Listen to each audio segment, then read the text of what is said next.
vamos a hablar de lo que son las distocias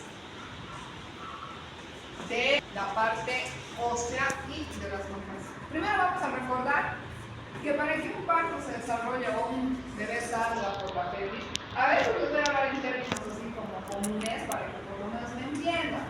Ya, obviamente que ustedes siempre se tienen que referir en... Existe el parto y la cesárea, ¿no? Si un bebé no puede nacer por parto, vamos a realizar una cesárea para evitar complicaciones y dentro del trabajo del parto, el mecanismo del trabajo del parto, como ustedes deben recordar, incluye tres componentes. Uno, el móvil fetal, ¿no? El feto va moviéndose, cambia sus posiciones para ir adaptándose a lo que es la resistencia de la pelvis ósea y el canal blanco. La pelvis materna no es un tubo y el bebé no es una bolita, ¿no? Que pasa a través del tubo. El bebé tiene sus hombritos, tiene su cabeza. Si el bebé por algún motivo flexiona o hiperextiende, mejor dicho, su cabeza, la pelvis está ahí, no va a poder meterse, ¿no? Porque no se ha adaptado o no se ha acomodado, que han debido saber o ver en el mecanismo de trabajo. Entonces, la pelvis ósea y el canal blando, que son la cadera materna, ¿no? La pelvis materna y los músculos, todas las estructuras que están en el canal de parto, dan una resistencia al móvil fetal, o sea, como que impiden que se salga con un resbalín. Y la fuerza para poder ayudar al feto a salir a través del canal del parto son las contracciones. Entonces, estos tres factores tienen que estar muy bien relacionados o ser adecuados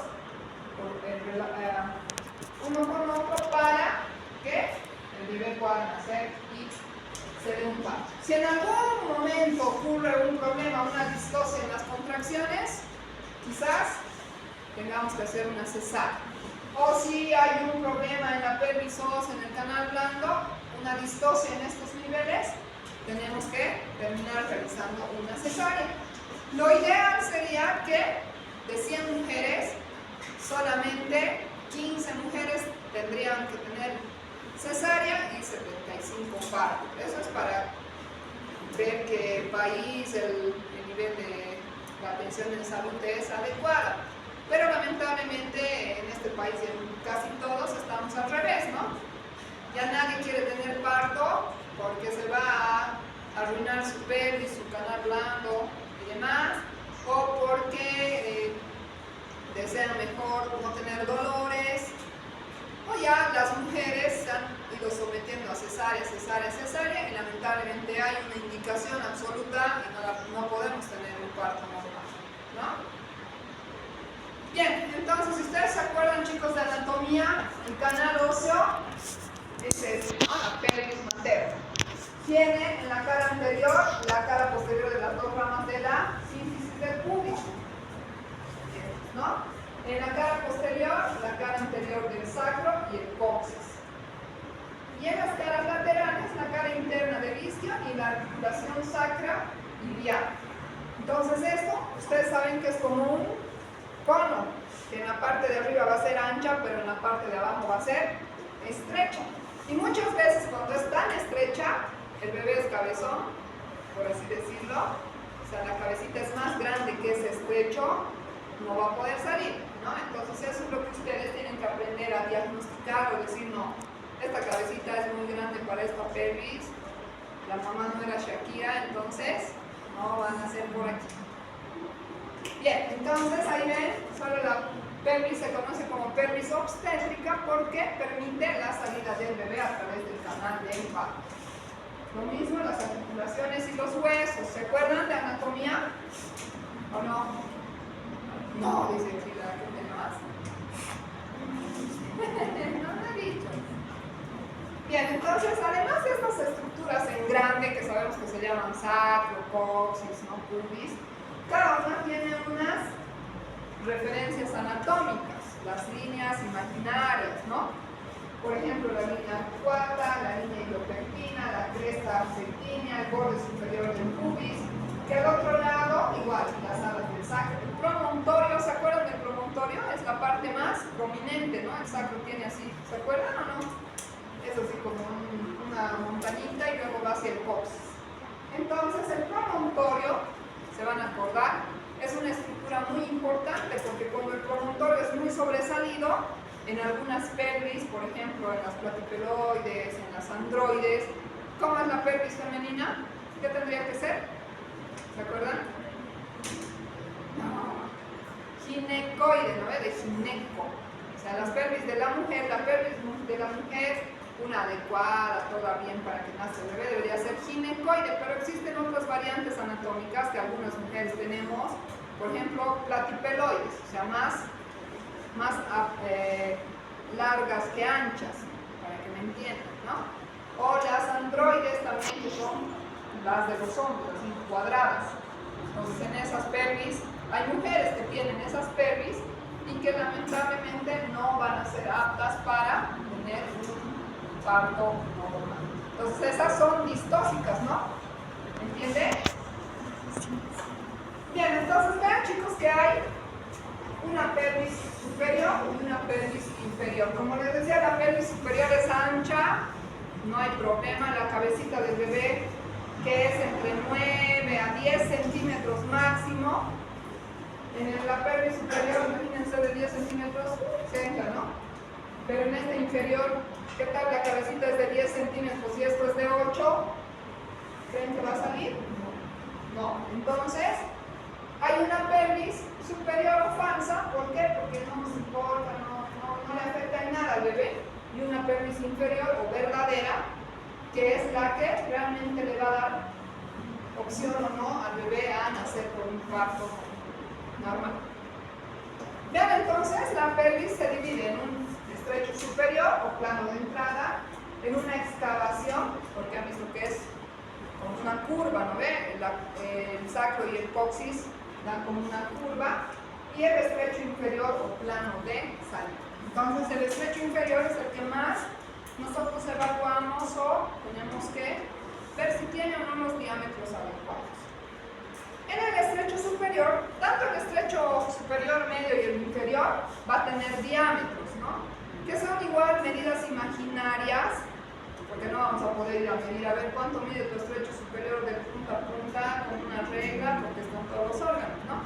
Pero normalmente ya se han hecho estudios en cadáveres y demás para poder evaluar más o menos cuál es el valor medio de estos diámetros. Existen diámetros anteroposteriores, transversos y oblicuos, ¿no? Y estos tienen ya una medida establecida. No les voy a pedir que se memoricen así el estrecho transverso anatómico del estrecho superior mide 11, 12, 13. No les voy a pedir eso, pero más o menos lo que yo quiero que ustedes entiendan es que vean, por ejemplo, de 13 centímetros. Hemos dicho que la cabecita del bebé mide entre 9 y 10. El más cabezoncito mide 10. Obviamente estamos hablando de bebés que no tienen patologías del cráneo, ¿no? Como hidrocefalia, que son mucho más grandes. Normalmente está entre 9 y 10, una cabecita chiquita. El diámetro quiere decir alrededor, ¿no ve o no? ¿Se acuerdan de los diámetros? Entonces alrededor mide entre 9 y 10.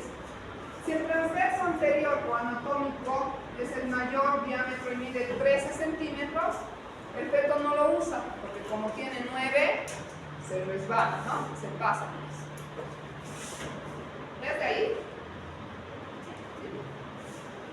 El diámetro transverso útil, que vean que va casi al medio de la pelvis, dividiendo en anterior y posterior el estrecho. Y los diámetros oblicuos. El oblicuo derecho mide más o menos 12 centímetros y el oblicuo izquierdo pues hasta con pantalla. No así así. Y ahora el oblicuo derecho. El oblicuo izquierdo es mucho mayor, 5 centímetros más, porque en esta parte anatómicamente tenemos el colon, ¿no? Entonces eso hace que haya un mayor diámetro, que es apenas un poquito, pero que no afecta en nada tampoco. La excavación, vean que también tiene unas medidas, ¿no? Y los puntos de referencia, como les decía, van a ser el promontorio, que es el punto máximo de sobresalido en la excavación, y el pubis, que es el huesito que lo tenemos ahí abajito, ¿no? Lo que sí ustedes se pueden tocar acá.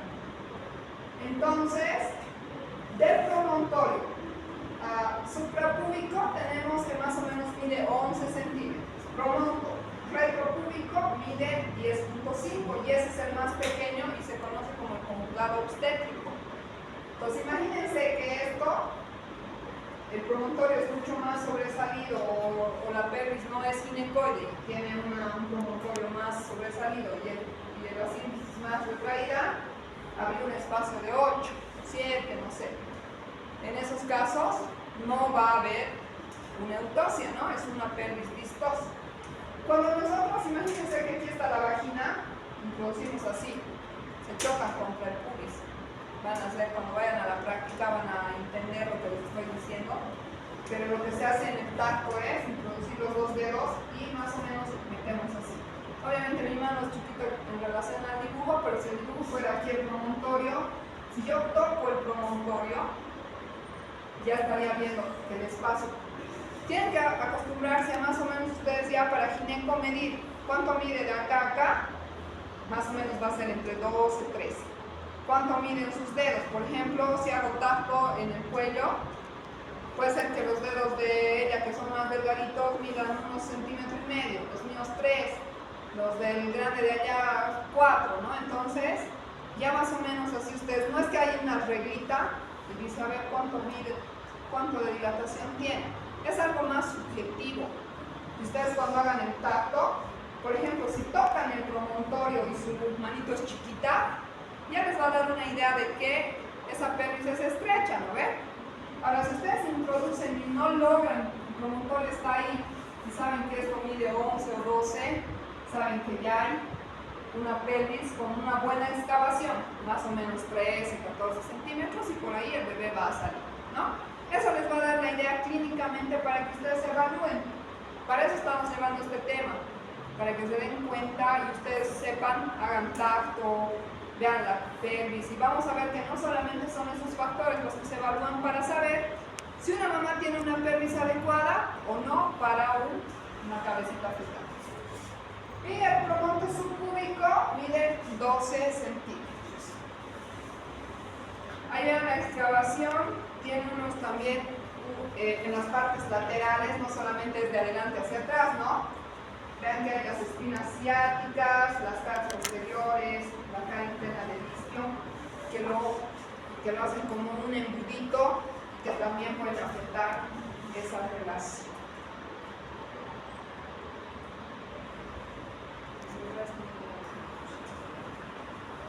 Vean que el diámetro anteroposterior misacro subpúbico, que ya está entre las vértebras más abajo, gracias, mide más o menos 12 centímetros, ¿no?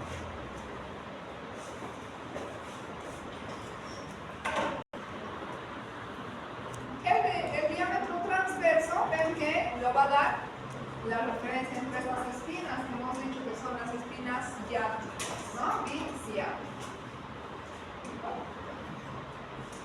Entonces ahí igual solamente ve que el diámetro biciático es el más pequeño, mide entre 10, 5 y 11, pero sí, en las pelvis normales, concuerda con lo que normalmente tiene el bebé.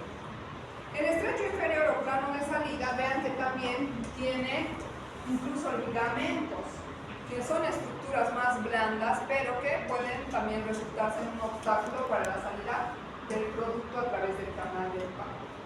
La punta del coxis, ustedes saben que el coxis está como que retropulsado, ¿no? O hacia adelante. La cabecita del bebé al apoyarse y al salir lo retropulsa, o sea que modifica incluso eso por eso es que el coxis es móvil, si no sería rígido y ya no le permitiría modificarse. Pero la anatomía es tan sabia que permite estas modificaciones para que el bebé pueda salir a través del canal del parto. Entonces vean el estrecho inferior, también forma una especie de un círculo con el borde inferior de la sínfisis del pubis, la rama isquiopúbica, la tuberosidad isquiática, el ligamento sacrotuberoso y la punta del coxis. Si estas estructuras por algún motivo son más estrechas, les he dicho y les estoy repitiendo, una mujer no va a poder tener parto normal, ¿no? Entonces el diámetro inferior tiene el diámetro transverso, que es el biisquiático, y es el más pequeño, y mide igual entre 10.5 y 11 centímetros. Qué mal esta pantalla, vamos a revisar. Ahí está, vean, el diámetro transverso y isquiático en las esquinas isquiáticas o en el isquion hace que el diámetro más pequeño sea de 10.5 a 11 centímetros. Como les decía, el diámetro anteroposterior nos va a dar entre el pubis y el coxis, ¿no? Si el coxis no está retropulsado, mide 8.5, y cuando se retropulsa por la cabecita que está pasando por esa estructura, puede llegar a tener 9 centímetros. Les decía que va a retropulsar y va a aumentar el diámetro. Va a tener entre 11 a 11.5 centímetros. ¿Se acuerdan de los planos de Koch? ¿Sí? Eso sí han llevado en el código, ¿no? Es la relación imaginaria entre algunos puntos anatómicos de la parte posterior y la parte anterior, ¿no? Que más o menos también tiene la relación entre el promontorio y el pubis. El primer plano, el segundo, el tercero y el cuarto. Si el bebé está en primer plano, si ustedes lo tocan arriba y lo empujan, el bebé está en primer plano o apoyado, ¿no? Va a ir descendiendo a medida que avanza el trabajo de parto. Para eso las contracciones lo ayudan y le empujan a través del plano.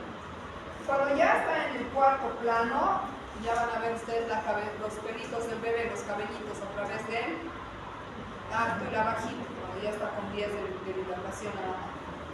Y vean, el eje de la pelvis, como les decía, no es un resbalín a través del cual el bebé va a salir fácil sin hacer movimientos. Es una curva, que se conoce como curva de Gauss, que tiene varias medidas diferentes, ¿no? Entonces todo eso tiene que ir el bebé flexionando, extendiendo, rotando. ¿Se acuerdan del mecanismo de trabajo de parto o no? Van a repasar para la siguiente semana. Les voy a dar una tarea, por grupos vamos a dividir y van a venir, unos van a venir a responder la pregunta 1, que es el trabajo de parto, ¿ya? El otro grupo va a hacer lo que es el partograma, un repaso así rápido en 5 minutos, y los otros van a hacer lo que es la evaluación semiológica, para que se acuerden nada más. Ya van a venir a exponer. Del grupo yo voy a decir, a ver, tú sales y expones, que tiene el otro. Bien, ¿para qué les he hablado tanto de medidas y no sé qué? ¿Han escuchado del DCP o no han escuchado? No. ¿Qué es la proporción? ¿Alguien sabe qué es la proporción? ¿Qué significa proporcional? ¿O qué significa una proporción? ¿Se acuerdan o no? No sé, en matemáticas, en física, ¿en qué hemos llevado proporciones? La proporción, hay una proporción para ambos. ¿Pero qué es desproporción? Eso que les he dicho. A uno le dan un chiquitito y a otro le dan un grande. ¿Y qué es la desproporción cefalopélvica? La pelvis puede ser muy pequeña y la cabeza puede ser muy grande para esa pelvis, o al revés, pero no daría tanto, ¿no? Estamos hablando de desproporción cefalopélvica. Casi siempre la cabeza es mucho mayor que la pelvis. Si la pelvis fuera grande y la cabeza pequeña, obviamente nace. Eso vamos a ver en prematuros, en partos de 28 semanas, 30 semanas, en que la cabecita es chiquita, aunque la pelvis sea pequeña, no importa. Pero en este caso vamos a hablar de la desproporción cefalopélvica. Quiere decir que la pelvis materna no es proporcional o no es adecuada para la cabeza fetal. ¿Y cómo nos vamos a dar cuenta que eso está pasando? En los diagnósticos ustedes van a encontrar como DCP. Eso quiere decir desproporción cefalopélvica. Hay DCP materna, quiere decir que la pelvis es pequeña, y ponen DCP fetal cuando el feto es macrosómico, o sea, grande, más de 4 kilos, ¿no? Entonces hay una desproporción cefalopélvica cuando la cabeza fetal es mucho más grande que la pelvis materna. ¿Cuándo se da esta desproporción? Cuando la mamá es pequeñita, ¿no? Una mamá de 1,40 y con una barriga así enorme y su bebé pesa más de 4 kilos, no hay esa proporcionalidad, no hay esa relación adecuada entre la mamá y el bebé.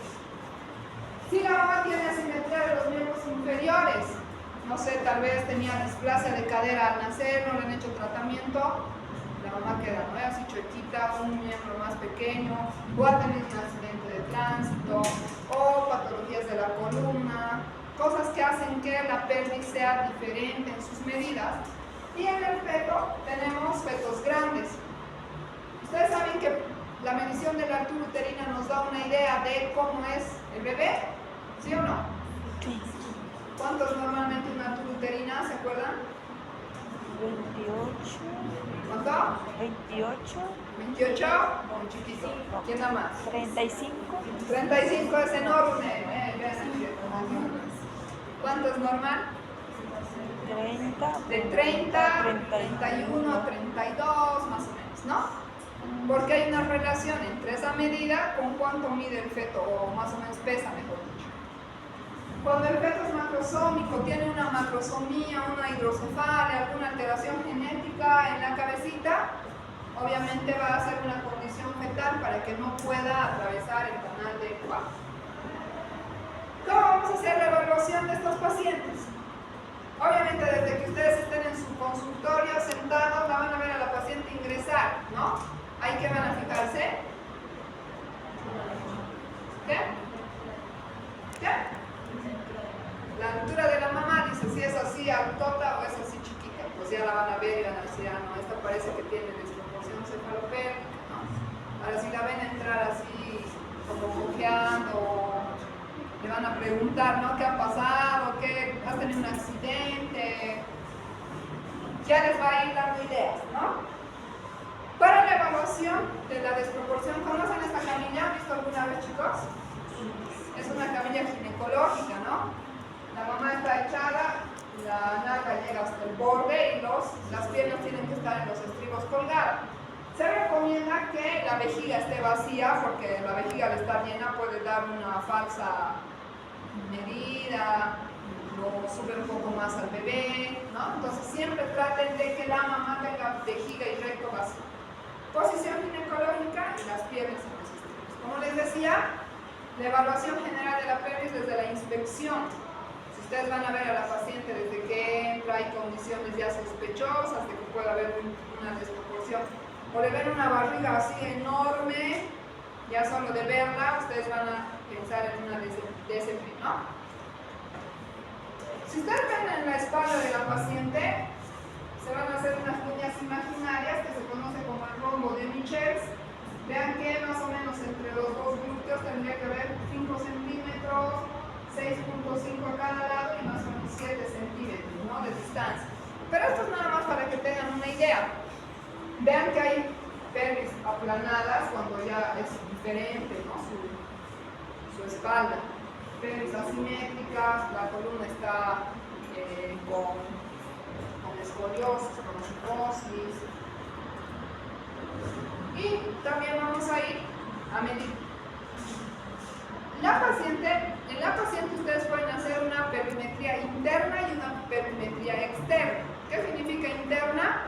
A través del tacto, ¿no? Van a ir a tocar sus espinas, si tocan o no el promontorio, eso es una perimetría interna.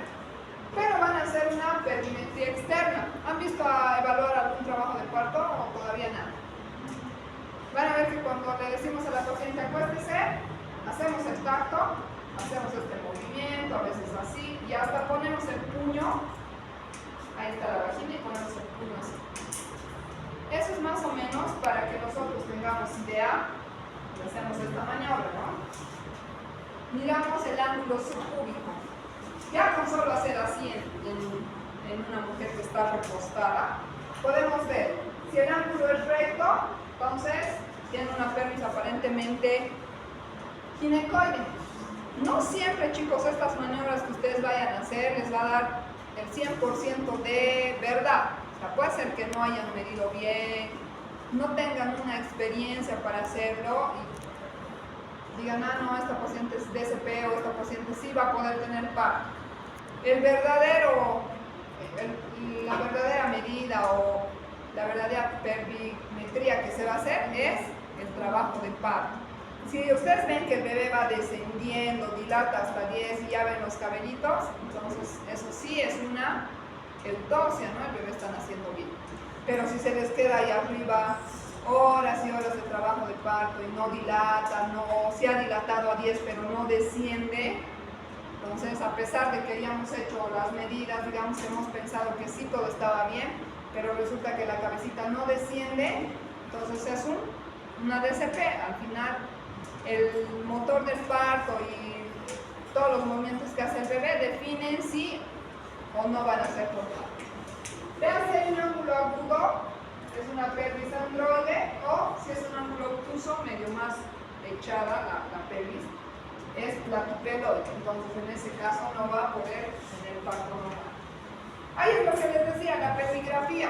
Al hacer ustedes tacto, lo que hacen es, uno, evaluar obviamente la dilatación, el borramiento, ¿no? Y otra es tratar de medir los diámetros, medir las espinas ciáticas, medir el promontorio. Ya les he dicho, si su dedo llega a tocar el promontorio y apenas han metido así, quiere decir que esa pelvis mide 7-8 centímetros, es estrecho, es re estrecho, ¿no? Pero si ustedes introducen y no logran tocar, aquí está el promontorio, y están así, entonces sí hay un espacio adecuado.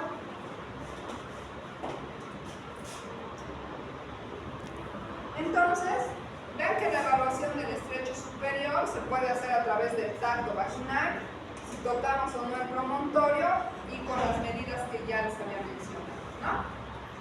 Más o menos, si mide más de 12 centímetros su dedo, ya están hechos y sí le pueden dar opción a favor. La medida del diámetro promonto subcúbico es más o menos de 12 a 10.5 centímetros. Y si nosotros medimos menos estos diámetros, vamos a tener la estrechez, como les decía, ¿no? Es una pelvis estrecha o una pelvis límite, en algunos libros también pueden encontrar. De acuerdo al diámetro, vean ustedes que va a haber una estrechez de primer grado, ¿sí? El diámetro es entre 10.5 y 9.5. Quizás en ese primer grado todavía podríamos darle chance, ¿no? Porque tal vez tiene una cabeza más pequeñita el bebé. El segundo grado de estrechez, este diámetro va a ser de 9.5 a 8. Ya parece más pequeñito, ¿no? Que la cabecita. El tercer grado va a tener un diámetro entre 8 y 6 y el cuarto grado menos de 6. O sea, imagínense 6 centímetros, una cabeza de 10, ni apretando, ¿no? Ni subiéndonos encima. Algunos sí nos hemos subido alguna vez encima, pero no está bien que nos subamos. No solamente es el hecho, yo les digo, ¿no? A ver, imagínense sacar una pelota a través de un cuadrado. ¿Qué va a pasar con la pelota? Puede reventar, se va a romper. Y el bebé, quizás por sus fontanelas y demás, logre salir por ese cuadrado, pero el daño cerebral que hemos causado en ese bebé va a ser severo, ¿no? Por eso hay bebés que nacen con parálisis, no hablan, no caminan, no aprenden. Seguro ustedes no han tenido esa estrechez, por eso están aquí sentados en la clase. Entonces también vamos a hacer, vean cómo se hace una maniobra para tocar las espinas, tratando de ver si son muy prominentes y la cabecita está ahí. Entonces ahí ya tocamos. Si la cabeza está libre de las espinas, puede ser que sí nazca este bebé. Y ahí se va tocando, haciendo el tacto en los diámetros misacro subcúbico, evaluamos. Como les decía, ¿no? Acá, si ustedes se miden su puño, más o menos va a ser 9, 10 centímetros, dependiendo si son más flaquitos o más gorditos. Entonces, lo que hacemos en la mujer echada, ponemos externo. Aquí está la vagina, ¿no? Y aquí está el ano. Ponemos así. Vean ustedes, si mi mano sus huesitos quedan fuera de mi mano y mi mano mide 10, quiere decir que yo creo que sí sale. Ahora, si las espinas son así, mi mano es así, ahí no sale, ¿no ven? ¿Se están ubicando o no? O hermano nos puede tratar de explicar. Entonces para eso hacemos estos movimientos, usamos nuestro tacto, el puñito. Y vean ustedes que existen grados de proporción o desproporción, ¿no? Vean que si la pelvis es ancha, por así decir, y la cabecita es más pequeña, hay una proporción. Seguramente este bebito va a salir sin ningún problema a través del canal del parto. Vean que esto es la sínfisis del pubis y el promontorio. En el grado dorso, cuando hay una desproporción leve, fíjense, nosotros ¿qué vamos a hacer para evaluar? Apretamos por encima de la sínfisis del pubis. Se van a tocar en sus casas, ya si no me van a decir, nos está haciendo tocar cosas indebidas. Cuando ustedes sientan la cabecita, por decir ahí, vean así sobresalida en la barriga de la mamá y su pubis está ahí al fondo, ¿qué significará? ¿Esa cabeza sale o no sale? Esa van a ver que es una desproporción grado 4. Ahorita no me puedo empujar más, pero lo que quiero que entiendan es que si esta es la cadera y la cabeza está ahí, esa es una proporción, ¿verdad? Va a haber una desproporción leve cuando la cabecita esté así, pero cuando nosotros empujemos, como con esta mano acá, logremos empujar, entra. ¿Entienden? Esa es una desproporción leve, porque en algún momento de estar ahí la cabecita se logra introducir en la pelvis, como en la imagen, ¿no? Ahora va a haber una desproporción moderada, grado 3, cuando está ahí, aunque lo empujemos, no se mueve, no logra tener esta relación. Entonces ahí hay una desproporción moderada y casi siempre estos bebés o siempre deberían terminar en cesárea. Y con mayor razón, como les decía, el grado 4 o desproporción franca era esto, ¿no? Que les he mostrado. Si la cabeza está ahí y la pelvis está ahí, nosotros así vemos la cabecita, le empujamos, nada, no se entra. Entonces esta es una desproporción franca. Ese bebé jamás va a salir por abajo, aunque le empujemos, le apretemos o lo que hagamos. Esa también va a ser sí o sí para cesárea. Entonces, ¿están aprendiendo lo que es una desproporción hoy, sí o no? Sí. Y ahí está, ¿no? La interpretación. Vean que esta cabecita está súper sobresalida del huesito de la pelvis, ¿no? Del pubis. Si estaba aquí, era moderada, ¿no? Si entra, un poquito levantada. Ahora, si está aquí adentro, no hay problema. Eso es proporcional para parto. Leve o moderada, podríamos darle una prueba de trabajo de parto. ¿Qué quiere decir eso? Que vamos a intentar que tenga trabajo de parto. Unas horas de monitorización, vamos viendo si sí dilata, si sí desciende. 4 horas evaluamos. Si en esas 4 horas vemos que sí desciende, podemos atender parto. Pero si en esas 4 horas vemos que se ha quedado ahí, no desciende ni dilata, esa es una desproporción cefalopélvica, tendrá que ser cesárea. Y la absoluta, como les he mostrado, para que nunca se olvide, cuidado ya cuando vean una desproporción franca, que se les olvide, ¿no? Entonces ahí sí o sí, cesárea. Tengo que ir a piquear, por eso estoy así. Existe lo que se llama el tacto impresor de Müller, ¿no? Tocamos la sutura sagital. ¿Se acuerdan de las suturas o no? No. La sagital es la que está al medio de la cabecita, ¿no ve? Y ahí hay una fontanelita, que obviamente en ustedes ya no está presente, que ya son cabezaduras. En los bebés son blanditas, ¿no? La fontanela, eso le permite al bebé modificar. Los parietales que hacen, se superponen. La fontanela sirve para eso, para superponer y poder salir por el canal del parto. Entonces, si nosotros tocamos esa sutura sagital y está más hacia atrás o más hacia adelante, también nos va a dar idea de si hay o no una proporción. Cuando va más atrás, eso quiere decir que hay un asinclitismo anterior y posterior. ¿Han escuchado? En trabajo de parto le llamamos asinclitismo anterior y posterior. Vean ustedes, si presionamos al bebé por arriba, presionamos, y la sutura sagital se va más hacia adelante, hacia el pubis, es una desproporción franca. Si se va hacia atrás, tiene más espacio atrás y esa es una proporción. Entonces para eso sirve el tacto impresor de Müller. Con una mano por abajo en el tacto y con la otra empujamos la cabeza. para llevarlo hacia adelante o hacia atrás. Si esa sutura se queda más hacia adelante, es una desproporción, pero si esa sutura se va hacia atrás, es proporción. Bien, y vamos a quedar en esta diapositiva, chicos. La prueba de trabajo de parto no la vamos a dar a una paciente con 1 centímetro de dilatación. Eso hacemos en la fase activa. ¿Se acuerdan? Fase latente y activa de trabajo de parto. Fase activa es cuando ya hay contracciones, ya estamos con 4 de dilatación, presentación cefálica. A un pélvico no le vamos a dar prueba de trabajo de parto. Que el corazoncito esté bien, latiendo bien y haya membranas íntegras. Entonces, vamos a quedar. La listita, ¿quién la tiene, chicos? Por favor. Leer lo que es, vamos a leer, repasar contractibilidad uterina, ¿ya? ¿Qué es una contracción? ¿Qué factores hay? ¿Qué características tiene la contracción? Para que me entiendan lo que les voy a explicar.